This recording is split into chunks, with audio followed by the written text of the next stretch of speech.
What is a follow-spot? A follow-spot is typically a powerful spotlight which lights up a performer on stage. As the performer moves around the stage, the spot will follow, ensuring there is always a good light coverage. The problem with the follow-spots is that the shadows are created around the performer and the light is not always evenly dispersed around the performer. For example, when the performer is at the side of the stage, the light may only cover half of their body. The solution is to have 2 or more follow-spots. Using multiple follow-spots on the performer can look great. However, this requires multiple operators. To solution this problem, Sunlite now includes a functionality which ensures perfect synchronization on a point or a path. Setting up the follow-spot. The follow-spot tool allows you to calibrate a set of points on the stage. Once the points have been calibrated, all the fixtures will perfectly follow the master fixture. In this example, we have 3 moving heads facing the musicians. The goal will be to cast the 3 light beams on every musician, one after another. To do that, create a switch called Followspot. Select Empty and then click OK plus Edit. In the editor, open the windows Fixtures, Preset and Followspot. In the Followspot window, several buttons are available. Record to activate the recording of the calibration point. Move area and move point. 2 options to move the calibration area and the point. Zoom in and zoom out.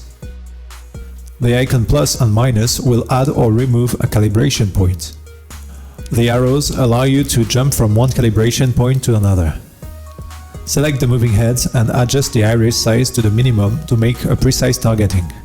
Now, define the master fixture by dragging and dropping the M onto a moving head and the S onto the slave moving head. In our example, the master fixture is the one on the right in the 3D view. It's also displayed in the middle in the fixture view.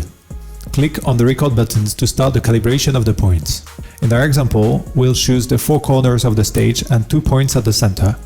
To start calibrating, move the master beam to the corner of the area you want to calibrate. This can be done using the faders or the XY grid.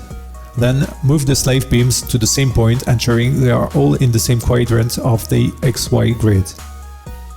Click on the plus icon to add a new point and repeat the same steps for every point. Once all your points are defined, you can use the arrows to jump from one to another. If you have a sufficient number of calibration points, a blue area will appear in the Followspot grid on the left. Inside this area, all the beams will always be targeting the same point.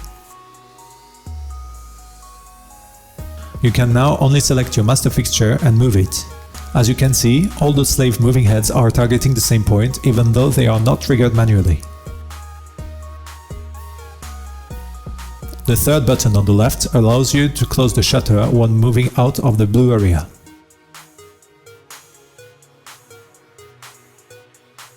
To do that, set the fader so that the shutter is open.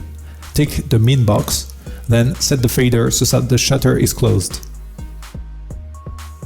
You can close the editor now and save changes. From now on, if the Followspot button is on, the slave beams will have the same target as the master beam. To illustrate this function, we created a simple scene where the master beam will jump from one musician to another. 3 basic steps have been applied to do this, 1 step per musician. Using the same scene and pressing the Followspot button, the slave fixture will target the same point as the master. Every musician is now highlighted by the 3 moving heads, but only the master moving head has been programmed.